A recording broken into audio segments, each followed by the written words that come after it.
যে সাহাবীর কথা বলতেছিলাম সাদ রাদিয়াল্লাহু তাআলা আনহু, তিনি ছিলেন অমুসলিম। আল্লাহর নবীর দরবারে এসে মাঝে মাঝে কোরআনের তেলাওয়াত শুনতেন, কিন্তু সাদ সিদ্ধান্ত নিলেন তিনি অমুসলিম থাকবেন না, তিনি কালেমা পড়ে পরিপূর্ণ মুসলমান হবেন। আল্লাহু আকবার। আল্লাহর নবীর দরবারে আসলেন আর বললেন, ওগো আল্লাহর নবী, আমি আপনাকে আমার জীবনের চাইতে ভালোবাসি, আপনি আমাকে কালেমা পড়ে মুসলমান বানায় দেন।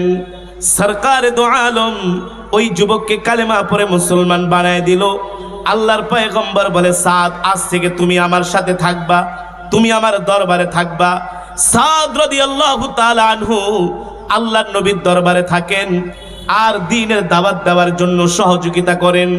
নবীজি দ্বীনের দাওয়াতের জন্য যেখানে পাঠান সেখানেই যান, সব সময় নবীজির আশেপাশে থাকেন।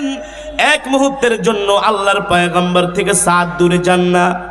একদিন সাদ আল্লাহর নবীর মজমায় বসে আছে, সাদের মন খারাপ। নবীজি জিজ্ঞেস করলেন, ও সাহাবী সাদ, তোমার মন খারাপ কেন? সাদ রাদিয়াল্লাহু তাআলা আনহু বললেন, ওগো আল্লাহর নবী, ফিদাকা ইয়া আবি ওয়া উম্মি ইয়া রাসূলুল্লাহ, আমার মা বাবা আপনার জন্য কোরবান হোক, আমিও আপনার জন্য কোরবান হই। আমি আমার জীবনের চাইতে রহমাতুল লিল আলামিন আপনাকে আমি বেশি ভালোবাসি।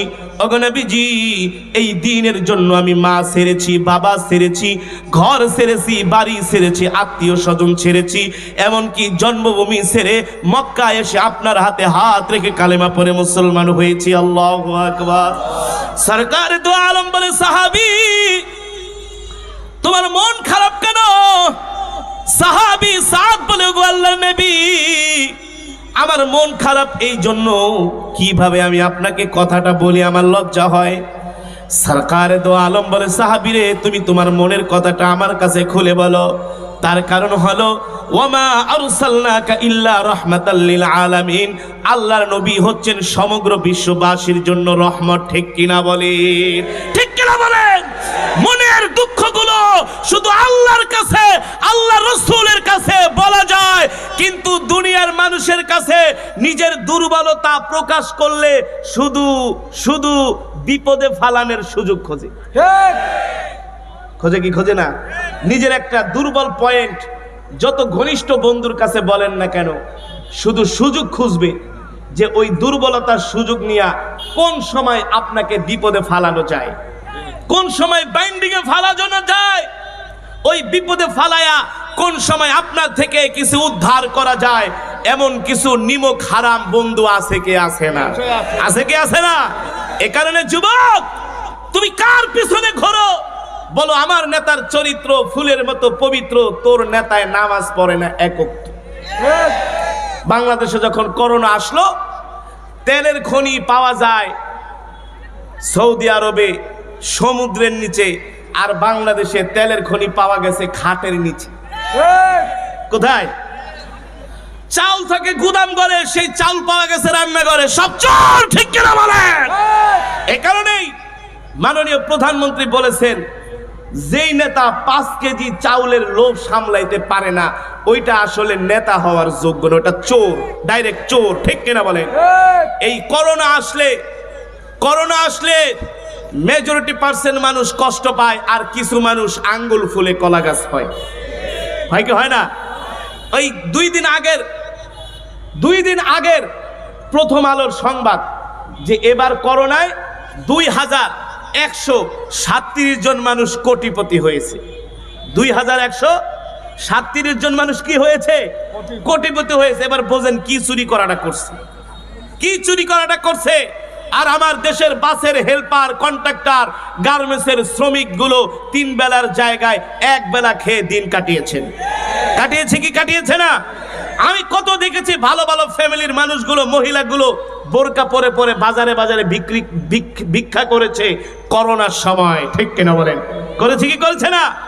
এ কারণে সম্মানিত হাজিরিন, তুমি যদি তোমার মনের দুঃখগুলো বলতে চাও, 2 রাকাত নামাজ পড়ে আল্লাহর কাছে বলো। কার কাছে বলো? মানুষের কাছে বললে মানুষ তোমার ক্ষতি করবে। যুবক, খোদার কসম করে বলি, আল্লাহর কোরআন থেকে বলতেছি, আল্লাহর কোরআন থেকে বলতেছি, যদি কোনো বিপদে পড়ে যাও, দুনিয়ার মানুষের কাছে না, 2 রাকাত নামাজ পড়ে সালাতে দাঁড়ায় যাও, জায়নামাজে দাঁড়ায় যাও, আল্লাহ কাছে সাহায্য চাও, আল্লাহ সাহায্য করবে, ঠিক কিনা বলে? সম্মানিত হাজিরিন, ওই সাহাবী সাদ রাদিয়াল্লাহু তাআলা আনহু আল্লাহর নবীকে বললেন, ওগো নবীজি, আমার তো মন খারাপ। সরকারে দো আলম বলে, ও সাহাবী, তোমার মন খারাপ কেন, আমাকে বলো। এবার সাহাবী সাদ রাদিয়াল্লাহু তাআলা আনহু বলেন, ওগো আল্লাহর নবী, আমি আপনার সব সুন্নতগুলো আমল করেছি, সব সুন্নতগুলো আমি পালন করেছি, কিন্তু একটা সুন্নত আমি এখনো পর্যন্ত পালন করতে পারি নাই। সরকারে দো আলম বলে, সাহাবী রে, কোন সুন্নত তুমি পালন করতে পারো নাই? সাহাবী সাদ রাদিয়াল্লাহু তাআলা আনহু বলেন, ওগো আল্লাহর নবী, আমি এখনো পর্যন্ত বিবাহ করতে পারি নাই। সরকারে দো আলম বলে, কেন বিবাহ করতে পারো নাই?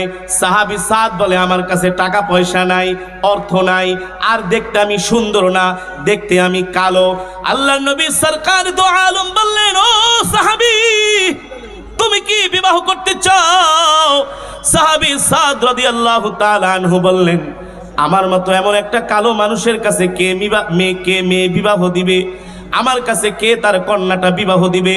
আল্লাহর নবী সরকারে দো আলম একটা পত্র লিখে দিলেন, আর সরকারে দো আলম বলেন, যাও যাও, এই মদিনার মধ্যে সবচেয়ে একটা সুন্দরী কন্যা আছে, আর তার কন্যার বাবার নাম হচ্ছে আমর ইবনে ওহাব। নাম কি?